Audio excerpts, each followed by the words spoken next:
السلام عليكم ورحمة الله. قبل ما نبدأ عطر فمك بذكر الله والصلاة والسلام على رسول الله. أتمنى تدعموني وتشتركوا في القناة ليصلكم كل جديد.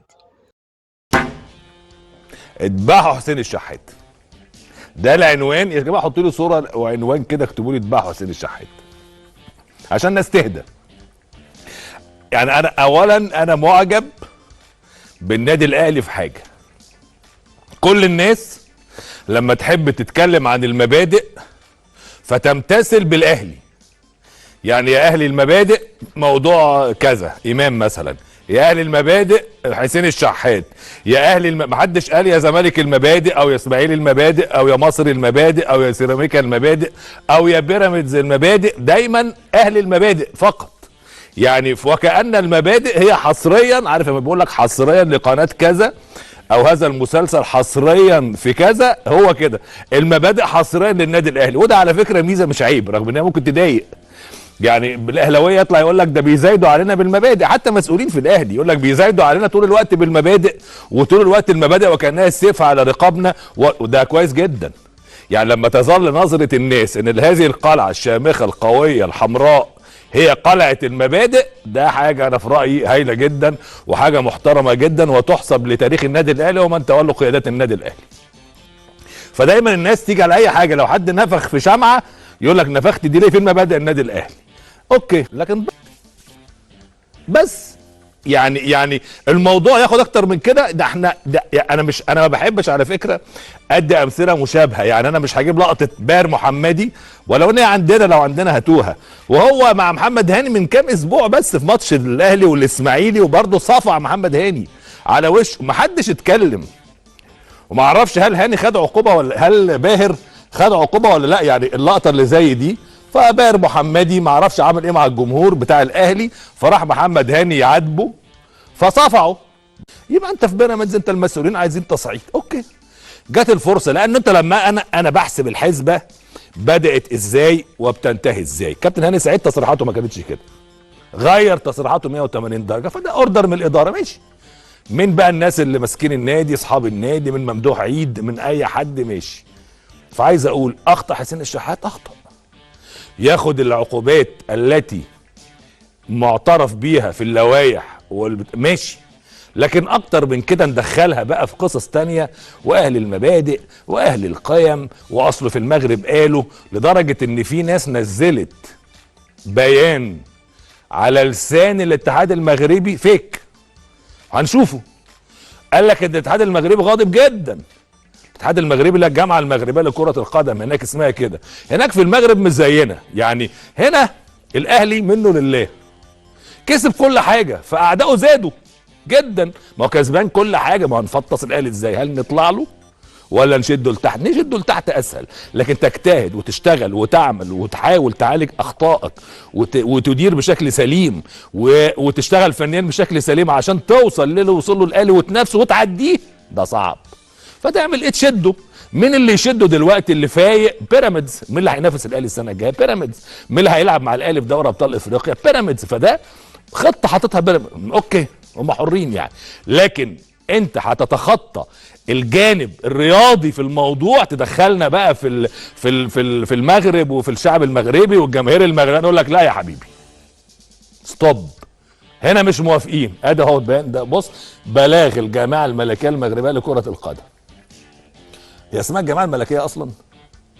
تعلن الجماعه الملكيه المغربيه لكره القدم عن استيائها من الاحداث التي طالت مباراه الاهلي ونادي بيراميدز الذي يضم اللاعب المغربي محمد الشيبي. تستنكر الجمعيه، هي كانت جامعه فوق بقت جمعيه، طبعا اللي كاتب مش فاهم حاجه، متخلف يعني. تستنكر الجمعيه ما حدث وسيتم تصعيد الامر الى الاتحاد الدولي لكره القدم، وتعتبر الجمعيه ان ما حدث هو اهانه للشعب المغربي. طبعا ده فيك، بس مين بيغذي الفيك ويحاول يخلي الموضوع ياخد اكبر من حجمه؟ وحجمه كده خلاص، حجمه ما يزيدش عن كده.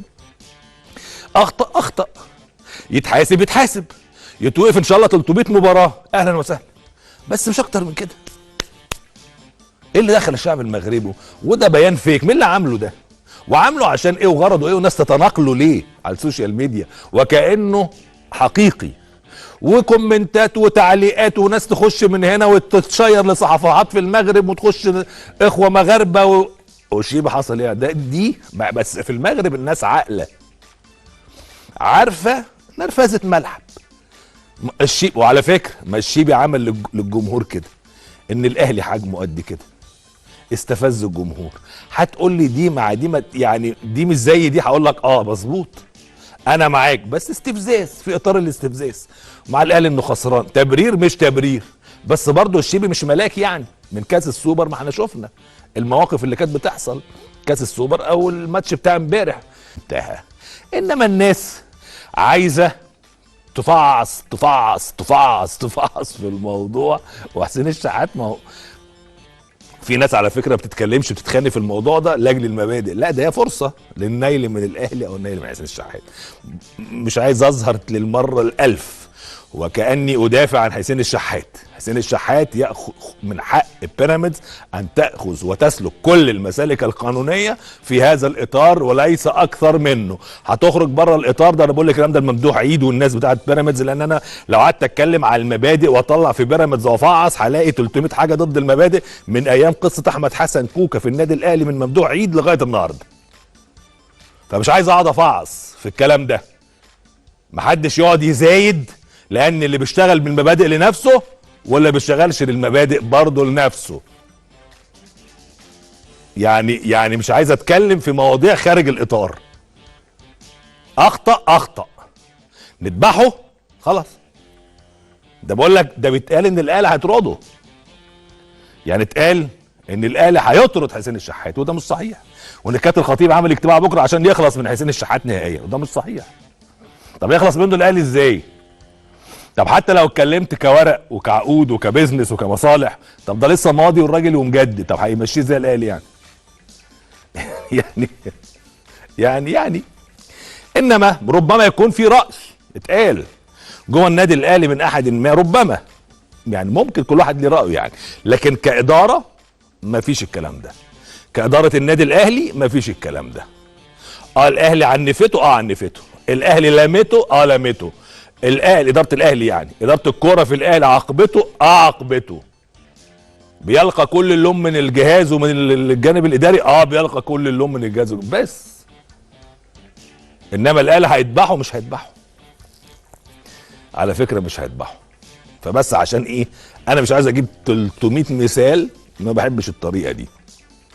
فليأخذ الموضوع مجراه القانوني، واللي تقوله لجنه الانضباط على دماغنا. احنا اللي هنعمل مع لجنه الانضباط زي الحواديت بتاعت كهرباء ولا الحواديت بتاعت نبيل عماد دونجا. ما الانضباط بتصدر قرارات ما بتتنفذش، مش كده برضو؟ يعني في حاجات كتير صدرت من الانضباط ما بتتنفذش، انما الموضوع راح الانضباط ونقول لها اهلا وسهلا. لجنه الانضباط صرحت مصادر مسؤوله في لجنه الانضباط وقالت ان هي هتجتمع يوم الاحد، وقالت ان المسابقات من حقها تتخذ العقوبه ضد حسين الشحات، لكن نحن في لوائحنا لدينا القدره ولدينا الحجه القانونيه وفق لوائحنا ان احنا نتخذ ايضا قرارات وفق الحدث. فهنناقش الموضوع وهنناقش شكوى بيراميدز يوم الاحد الجاي على دماغنا.